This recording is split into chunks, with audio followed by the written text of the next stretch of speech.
Oke, perkenalkan, nama saya Nicholas Anindya Dinata.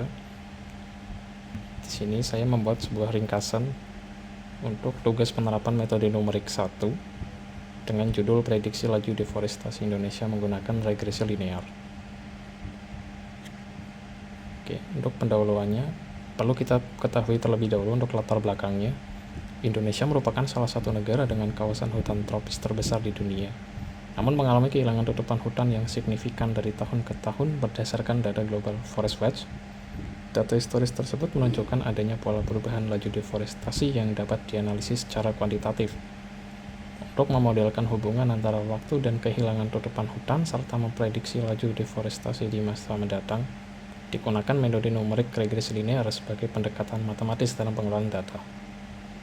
Nah, kemudian untuk perumusan masalahnya, bagaimana membangun model regresi linear berdasarkan data historis kehilangan tutupan hutan di Indonesia, dan yang kedua, bagaimana hasil prediksi laju deforestasi di Indonesia menggunakan model regresi linear tersebut.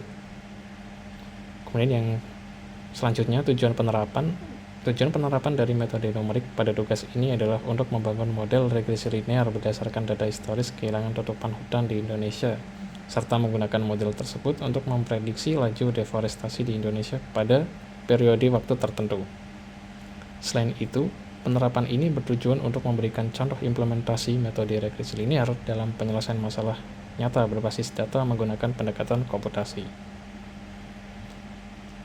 Nah, kemudian untuk dasar teori dan metodenya, yang pertama untuk regresi linear merupakan metode statistik dan numerik yang digunakan untuk memodelkan hubungan antara satu variabel independen dan satu variabel dependen. Tujuan utama regresi linear adalah memperoleh persamaan garis terbaik yang mendekati sebaran data sehingga dapat digunakan untuk analisis dan prediksi. Model regresi linear sederhana dinyatakan dalam bentuk persamaan Y sama dengan A plus BX, di mana Y adalah variabel dependen, X-nya variabel dependen, A-nya konstanta, dan B-nya koefisien regresi. Kemudian metode kuadrat terkecil atau least square. Nah, di sini saya menggunakan metode kuadrat terkecil. Jadi, penentuan nilai konstansa A dan koefisien B pada regresi linear dilakukan menggunakan metode kuadrat terkecil. Metode ini bertujuan untuk meminimalkan jumlah kuadrat selisih antara nilai hasil prediksi dan data aktual. Secara sistematis, nilai A dan B dapat dihitung menggunakan persamaan seperti di bawah. Nah, dengan N menyatakan jumlah data pengamatan. Kemudian untuk metodologi penelitian, alur penerapan metode regresi linear pada tugas ini dilakukan melalui beberapa tahapan, yaitu pengolahan data, pembentukan model regresi, serta analisis hasil prediksi. Setiap tahapan dilakukan secara terstruktur untuk memastikan model yang dihasilkan dapat dipresentasikan hubungan antara dua historis dan laju deforestasi. Kemudian tools dan library dalam penerapan metode numerik ini digunakan bahasa pemrograman Python sebagai alat utama pengolahan data. Proses pengembangan dan pengujian program dilakukan menggunakan lingkungan VS Code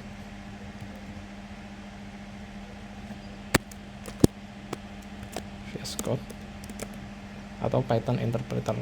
Python dipilih karena memiliki sintaks yang sederhana serta didukung oleh berbagai pustaka yang memudahkan analisis numerik dan visualisasi data. Kemudian library yang digunakan meliputi NumPy untuk melakukan perhitungan numerik dan operasi matematika, kemudian Pandas untuk pengolahan dan manipulasi data historis, dan Matplotlib untuk visualisasi data dan grafik regresi linear. Kemudian untuk tahapan implementasinya, yang pertama pengambilan dan input data historis kehilangan tutupan hutan, kemudian penentuan variabel independen dan dependen, kemudian perhitungan parameter regresi linear menggunakan metode kuadrat terkecil, selanjutnya pembentukan model regresi dan visualisasi data, dan penggunaan model untuk melakukan prediksi laju deforestasi. Kemudian untuk implementasinya, untuk dataset yang digunakan merupakan data historis kehilangan tutupan hutan di Indonesia yang diperoleh dari Global Forest Watch.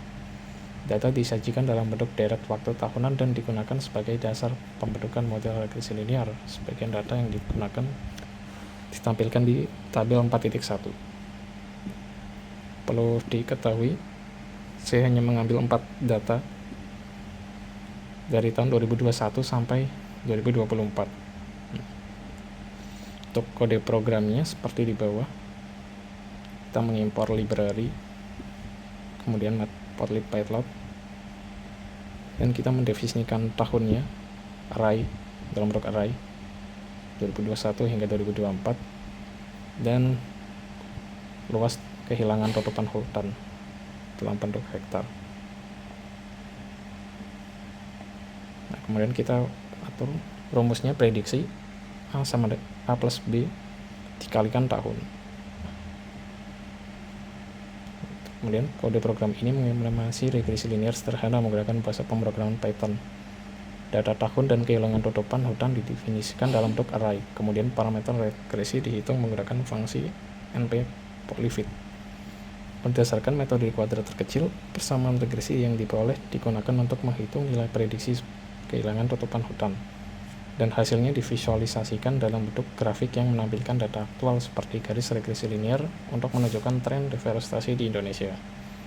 Nah, hasil dari kode tadi seperti di bawah, yaitu grafik yang terlihat meningkat, di mana di 2021 ke 2022 naik sedikit dan meningkat cukup tajam di 2022 ke 2023. Kemudian turun di 2024.